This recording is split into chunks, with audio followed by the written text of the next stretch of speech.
Good evening. The big story, of course, is India's fight against the spread of the coronavirus. Now, after 40,000 fresh cases being reported across India, the big question is, are we now finally on the precipice of a second wave? We've seen over 25,000 cases reported in Maharashtra for the second straight day. Maharashtra has seen 70 deaths due to the coronavirus in the last 24 hours. And as cases continue to rise in various parts of the country, we're now seeing restrictions being tightened across the country again. First and foremost, in Maharashtra, the state with the largest number of cases, theatres, auditoriums and offices are now to operate at 50% capacity. In Punjab, educational institutions are closed till the 31st of March. Cinema halls are to operate at 50% only. Only 100 people are to be allowed in malls at a time. All private and government hospitals have been ordered to carry out the vaccination process 7 days a week for 8 hours daily till the 31st of March. And Punjab has also called for a complete ban on all social gatherings in 11 of the worst hit districts of the state. In Gujarat, given a rise in the number of COVID cases, the government has called for the suspension of all offline classes and exams in schools and colleges in 8 municipal corporations. In Ahmedabad, night curfew has been extended by an hour and malls and cinema halls are to be shut on the weekend.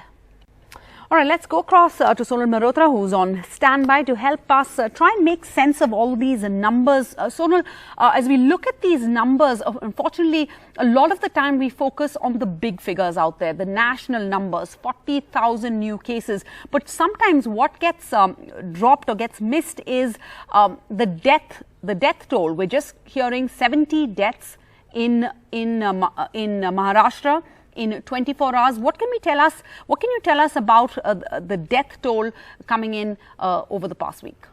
Well, that's right. As we see longer duration of the virus setting in, many say that the fatality rate should be going lower because it's spreading to more numbers. But that's not what we are seeing really. Before we get into that, just a quick update on the overall figures and then we'll dive into those numbers as well. The second wave, as everybody is talking about, but important to see here that which are the states contributing to at least 80%, over 80% of these cases. It's Maharashtra, Punjab, Karnataka, Gujarat and Chhattisgarh. And remember, this has been the trend for quite some time. So how is it this is not being brought under control? That remains to be seen. Out of that, 65% of daily cases coming from Maharashtra alone. In fact, figures just coming in that Mumbai could have just hit another peak as we speak. The numbers we've just got minutes ago. So that's another very, very worrying factor. If you look at that, 77% of India's total active cases are coming in just from Maharashtra, Kerala and Punjab. Those states continue to be a reason of worry. And then look at this. Now, this is a very important graph that talks to you about how the story of cases of COVID-19 is traveling and also deaths. Let's look at cases over here. So on 15th of Feb, our cases were just about 11 to 12,000 over there compared to now on 18th of March. We are all the way up here going and matching almost roughly between the 30,000 to 40,000 mark. And if you look at the deaths, well, worrying as well. Also going up with a steady streak. You have that over here as well. So a sharp rise there. This is the daily average, remember, that we are bringing to you.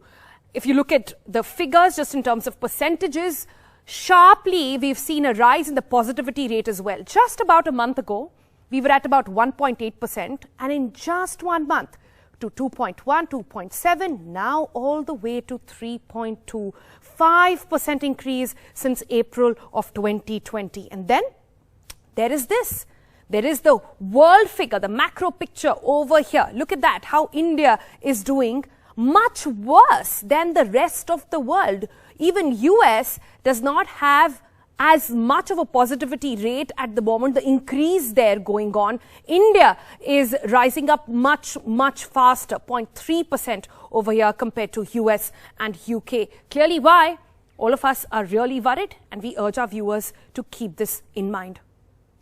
Certainly worrying, Sonal, because we've seen weeks where even though a number of cases have been rising, the death rate has stayed low, unlike many Western countries. Thanks for that, Sonal. And after reporting 25,000 new COVID-19 cases for 2 straight days, the Maharashtra Chief Minister now says another lockdown cannot be ruled out. But why are cases shooting up and why now? Is there a new strain behind Maharashtra's record numbers? Fortunately, officials are divided over that.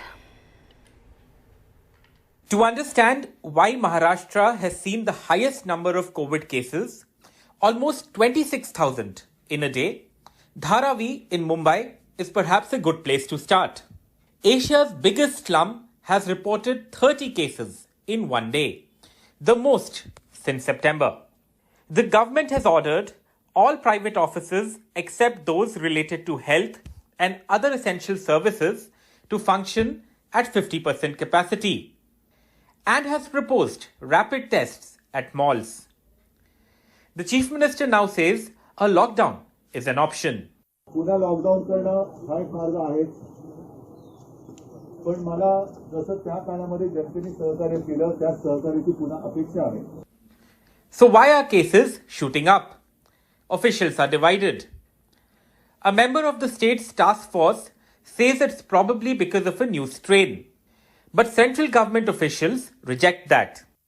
So clearly there is a different strain, whether it is homegrown or British strain or UK strain or African strain, we don't know.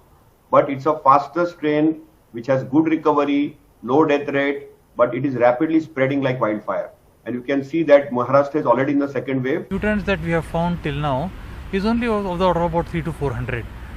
So it's very really difficult to say at this moment. In fact, we can say it quite with conviction that it is not a mutant which is spreading faster. It is probably simply laxity of people that is actually making numbers look worse. Whatever the reason, the number of new cases are shooting up by the day, including small towns, a big concern flagged by the Prime Minister. Masking up, washing hands remain the best defense. But that's easier said than done.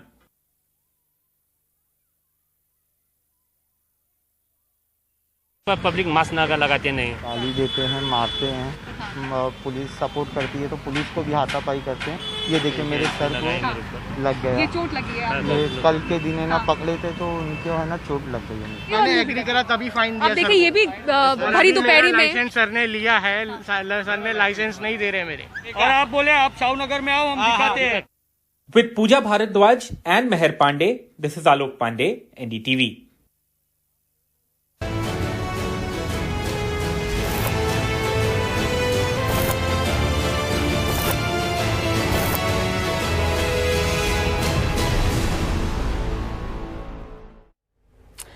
And we are well and truly in election mode, and I say so because come elections and as if by clockwork, cases and probe agencies spring out of cold storage. Today, IT raids were conducted on the home of Kamal Hassan's party's treasurer, and former TMC Minister Madan Mitra was questioned by the ED in the 8-year-old Sharada chit fund scam case. It's election time and the central enforcement agencies are back in action. Raids, summons and arrests every day in the poll-going states. The Income Tax Department conducted searches at the premises linked to Kamal Hassan's party Makkal Nidhi Mayyam's treasurer Chandrasekhar in 8 locations at Tirupur, Dharapuram and Chennai districts of Tamil Nadu. The Income Tax Department in its statement has said that the search resulted in seizure of unaccounted cash of 11.5 crores, 80 crore unaccounted income detected in the searches. Seizure of large unaccounted cash will reduce the possibility of its utilization for electoral purpose. The IT department has stepped up its monitoring and is closely watching the cash movement. Distancing himself and the party from the searches, Makkal Nidhi Mayyam's chief Kamal Hassan responded to the raids. என்னை பாதிக்காதுங்க, கட்சியும் பாதிக்காது. அது தனி நபர் மேல வர்ற ride, மக்கள் நீதி மேல் ரைடுன்னா அதற்கு பதில் சொல்லணும். அது வராது, எங்களுடைய சிஎஃப்ஓ பதில் சொல்றார். எப்ப வேணா கூப்பிட்டு கேட்கலாம், அவர் பதில் சொல்லுவார். இது என்னங்கிறது பார்ப்போம். ஒருவேளை அது எலெக்ஷன் நேரத்து வியாதியாக கூட இருக்கலாம். While it's the Income Tax Department in Tamil Nadu, CBI and ED are in action in West Bengal, mostly targeting the TMC leaders and their associates in the state. The Enforcement Directorate earlier this week arrested Vikas Mishra, the brother of TMC youth leader Vinay Mishra, in an alleged coal mining scam, and also attached their residential property in Kolkata. The ED today questioned former TMC Minister Madan Mitra in the 8-year-old Sardha chit fund scam case. After walking out of 5 hours of questioning, Madan Mitra questioned the timing of the summons in the middle of the elections. It's a routine thing. Enforcement Directorate is an authorized agency as per the constitution and the legal side of the country. So they have called, have come. While the central agencies are expediting their investigation in the cases involving TMC leaders, that doesn't seem to be the case when it comes to turncoats from TMC to the BJP. Suvendu Adhikari, former TMC leader who's contesting against Chief Minister Mamata Banerjee in Nandigram, is an accused in a CBI case but is yet to be charge-sheeted, awaiting the go-ahead from the Lok Sabha Secretariat for the last 2 years. Though the central law enforcement agencies maintain that their actions aren't politically influenced, the opposition parties question the timing of the summons and searches. TMC Lok Sabha MP Saugata Roy has moved a resolution urging upon the centre to bring CBI under the control of Lokpal so as to function independently without any alleged undue influence. With camera person Pawan Kumar, this is Arvind Gunasekar for NDTV. And the BJP has fielded 5 MPs for the assembly elections in Bengal. One of them, Babul Supriyo, is even a union minister. Is this a BJP masterstroke or an act of desperation? The latter, says the Trinamool, desperation over a drought of candidates, many of whom are former Trinamool. The BJP, despite the very visible rebellion over candidates ever since the list came out, says it is confident the strategy to deploy MPs is going to be a game changer.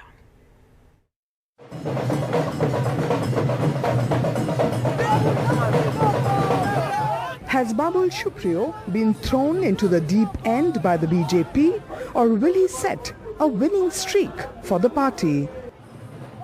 At his launch campaign for the Tollygunge seat in Kolkata, Asansol MP, also union minister, exuded confidence. Their constituencies are popular people, and this is for the larger cause. It is not about who are being fielded. It is whether the right people have been fielded, and I think if the High Command, if the party thinks so, that these are the people who should fight from the respective places, we will have to respect that. Babul Supriyo is one of 5 MPs deployed by Bengal for BJP, along with Shapan Das Gupta, ex-Rajya Sabha, Nishit Pramanik Kuch Bihar, Jagannath Sarkar Ranaghat and Loket Chatterjee Hooghly. The BJP move has earned derision from the Trinamool Congress.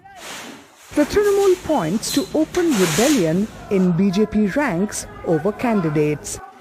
Many of the 289 candidates named so far originate from the Trinamool, and a couple of them have rejected tickets even after their names were announced. Time for all good men to come to the aid of the party, says BJP. Shapan Das Gupta is new to poll politics, but the 4 others are pro, know how to win elections, and they will inspire confidence, says BJP in rank and file. This is not the first time that MPs have been deployed to fight an assembly election. This is not going to be the last time either. Remember, Bengal's current Chief Minister began as an MP too. The big question is, will the BJP MPs be able to bend it like Mamata Banerjee? With Anirudh Tripathi, Manideepa Banerjee, NDTV. And Mamata Banerjee dialed up her campaign pitch against Prime Minister Modi, Union Home Minister Amit Shah and her former party man turned BJP rival in Nandigram, Suvendu Adhikari.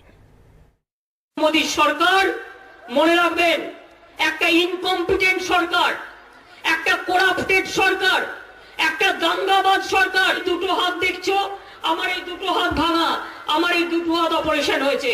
আমার এই আলনাটা দেখছো, এই আলনাটা মেরে থেতলে দিয়েছে। আমার কোমরে মেরেছে, আমার পেটে মেরেছে, আমার চোখে মেরেছে, আমার পাটা শুধু বাকি ছিল, ইলেকশন সামনে, ভাবলো মমতা ব্যানার্জিকে বেরোতে দেবো না, পাটা চোট করে দিই। চাই না, চাই না দাঙ্গা, চাই না, চাই না, চাই না লুঠেরা, চাই না, চাই না, চাই না দুর্যোধন, চাই না, চাই না, চাই না দুঃশাসন, চাই না, চাই না, চাই না মির্জাফর, চাই না। মনে রাখবে খেলা হবে 27 তারিখ, আর 27 তারিখের খেলায় বিজেপিকে মাঠের বাইরে করে দিতে হবে, বোল্ড আউট করতে হবে। And now to poll-bound Assam, where with about a week left for the first phase of polls, campaigning has reached a fever pitch. Today, Guwahati saw the largest turnout in any nomination this poll season. The BJP's go-to man for the Northeast, Himanta Biswa Sarma. Sarma has been the BJP's first big catch in its mission to win elections in states where it started with little or no presence. And perhaps today's rally is a reminder as to why the BJP has not announced any chief ministerial candidate in this election in Assam.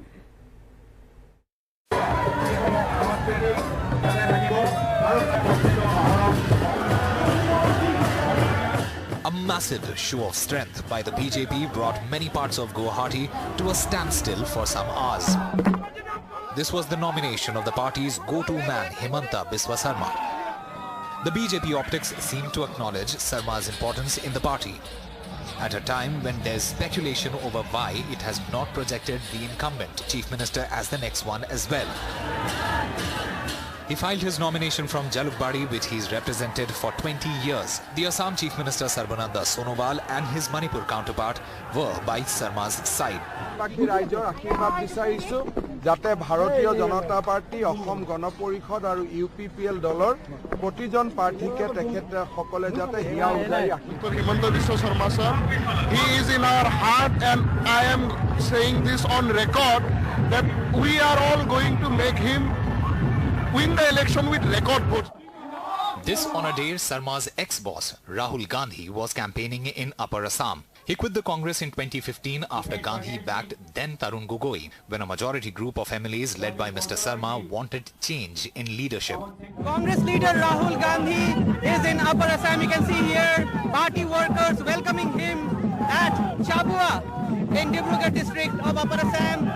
Now Upper Assam has 47 constituencies and you can see here party workers welcoming him. Upper Assam is very important for the Congress. In 2016 assembly elections, the BJP and its allies had swept this region. They have won 35 out of the total 47 seats. But this region used to be a stronghold of the Congress. In fact, this is a region where you have a lot of tea gardens. The tea votes are very important. Out of the 47 constituencies going to poll in the first phase, at least 30 have tea garden population, tea workers who would decide the fate. इसको आप अच्छी तरह सुनिए। Congress party की यहाँ सरकार आएगी तो 6 घंटे के अंदर आपका 351 नहीं, आपका 365 हो जाएगा। बीजेपी का सरकार जो है उससे काम तो काफी अच्छा कर रहा है, लेकिन कुछ परेशान भी है लोगों का। उसी परेशान से मुक्त होने के लिए लोग अभी, यानी मैं भी साथ हूँ कि देखना चाहता हूँ कि बीजेपी से कांग्रेस थोड़ा बेहतर चला सकता है कि नहीं। In every Assam polls, the party that did well in Upper Assam eventually formed the government. With camera person Sanjay Chakrabarti and Ratnadeep Chaudhary in Dibrugarh, Usama Shab for NDTV. And come elections and it rains sops too, and even Kamal Hassan could not refrain from including populist welfare measures in his party's manifesto despite launching this party on the planks of good governance and anti-corruption. Actor politician Kamal Hassan will give housewives in Tamil Nadu 3,000 rupees every month if his party, Makkal Needhi Mayyam, is elected to power. Not wanting to be left out in the cold in the race to woo women, the ruling AIADMK has promised 1,500 rupees per month and the DMK 1,000 rupees monthly to the woman heading each of the 2 crore ration card households. After the MLM proposed computers with internet for every home, a tablet and free bus transport for government school children, the AIADMK said it would provide 2 GB data free every day, while the DMK has also promised a tab and data. Amma canteens that have been very popular for the subsidized meals they provide will take the avatar of Kalingar canteens if the DMK is voted to power. MLM proposes to open a canteen for people where essential commodities would be sold at subsidized rates. The AIADMK and DMK have promised a total waiver of student loans, whereas Kamal Hassan says they would waive student loans if they get no job for 3 years. One of the most ambitious promises by everyone is on job creation. Kamal promises 2 crore jobs, MK Stalin 50 lakh, and EPS a government job for every household. How they would fulfill this is not explained. On the emotive issue of NEET, AIADMK and DMK both say they would abolish the controversial exam, whereas Kamal says medical entrance test would be based on state syllabus. We succeed in skilling our youth instead of just giving them the formal, regular, in quotes, degrees and diplomas. If you skill them to not just local standards but international standards, suddenly their profile will increase, and that's my aim. Aiming at $1 trillion economy, Kamal promises a per capita income of 7 to 10 lakh rupees after repayment of the 5 lakh crore debt the state is in.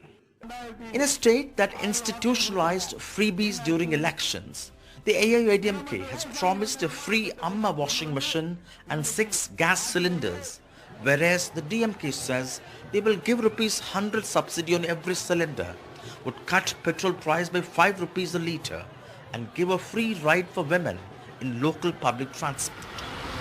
It's a tough choice for a bulk of voters used to freebies, as Kamal Hassan tries to move beyond that. This is the first state election after Jayalalitha and Karunanidhi passed away, and Kamal Hassan hopes the people will give him a chance to rule.